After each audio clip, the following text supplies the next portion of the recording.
Let's talk about the soulmate myth, or the one, also known as one-itis, the one perfect person.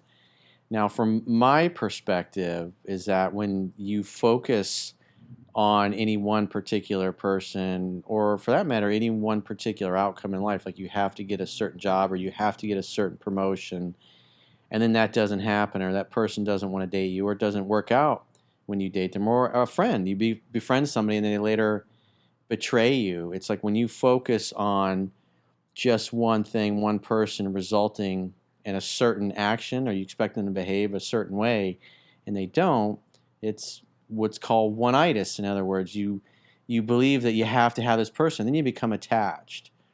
And one of the things that Master Yoda said in the Star Wars movies is that attachment leads to suffering, because when you want reality to be different than it is, you're going to suffer, because you're in essence not accepting what is. And that woman that you put on a pedestal, she might not like you back as much. You know, like there was the email we did a few weeks ago from that guy who was a very successful attorney, and he was like, I think this is the one.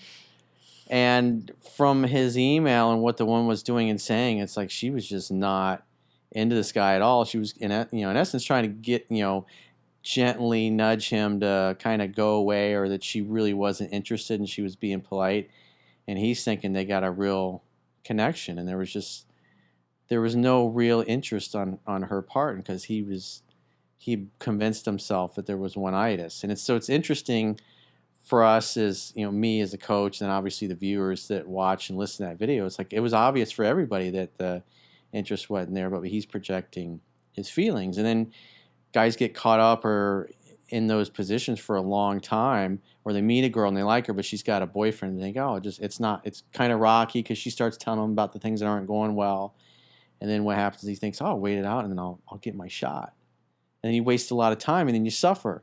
And then there's other women that come into your life that would like you and would totally date you, but you miss them because it's like you can't see them. It's like a scotoma, because you're so focused on that one person or that thing or that job. And then meanwhile, somebody calls from a different company, a recruiter, and offers you a job with a lot more, but you're convinced that this particular company and place, if you wait out long enough, you're going to get what you want. And then you lose that opportunity, and then you never get the one you want, or somebody else gets the job and they don't deserve it. Because I deal with those things as well in guys I coach in corporate, how to navigate the corporate world. And because sometimes they got to go around or over their bosses in a tactful way if they've got somebody above them that's preventing them from getting the job or the position they want. And so I teach them how to strategically plan to navigate those kinds of things to minimize any kind of blowback or the guy getting pissed off at them or whatever. And so it's when you get attached to something and you believe you have to have it, and then it doesn't work out, then you suffer. And you suffer because what you wanted doesn't happen.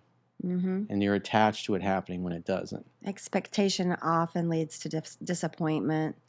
And if you're so focused on one thing and you can't be flexible, then you're going to miss out on so many other possibilities. We should be more flexible and open our eyes. Sometimes there's a diamond right in front of you and you're just missing it because you're looking for something else. So true. And there's no such thing as the one, in my opinion. There can be many ones. Yeah, I believe, that's one of the things we talked about, Gracie and Chunky and I, when we talked about soulmates, is I believe in multiple soulmates, that there's people that you're just destined to meet, and they're going to have a big part in your life, and vice versa. Obviously, you being one of them, and Chunky and his dad. Obviously, I would have met Chunky if I hadn't met his father in high school 35 years ago, and he's become an integral part of what we're doing here, and he's doing a great job behind the camera.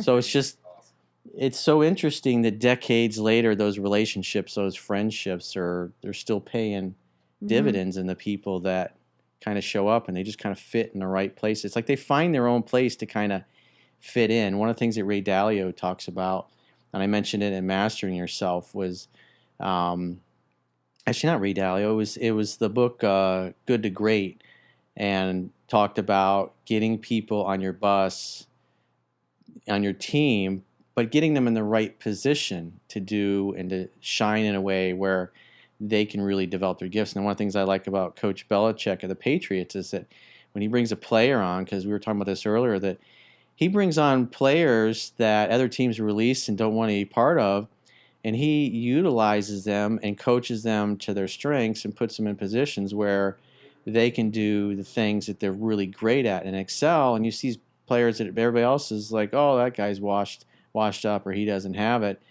And then within a few short games, the guy's playing amazing under Belichick, and people are shocked. It's He because he finds their hidden talents. well, he knows what they're, because a lot of coaches try to get guys to do jobs they want them to do Mm-hmm. instead of, and those are the guys that are kind of control freaks, instead of helping people work at what their core competencies are, with the things they love most and they're best at.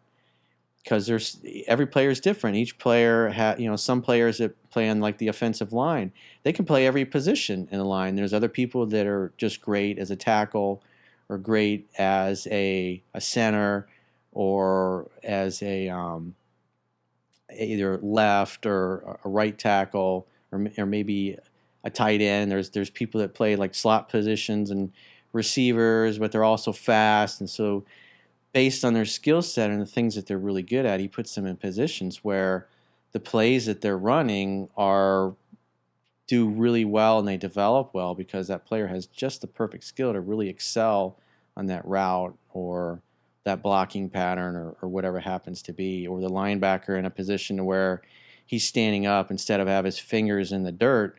And there's players that are like that. Players that start off in the line with their fingers in the dirt are better at certain things, and then there's other players in that position that are going to be standing up, and they're just better at, they tend to be where the ball is, and they're good at making interceptions or knocking the ball down or tackling the guy and punching the ball out, so they create fumbles. And it's just the people in your life, you put them in positions to where they can excel at the things that they're good at.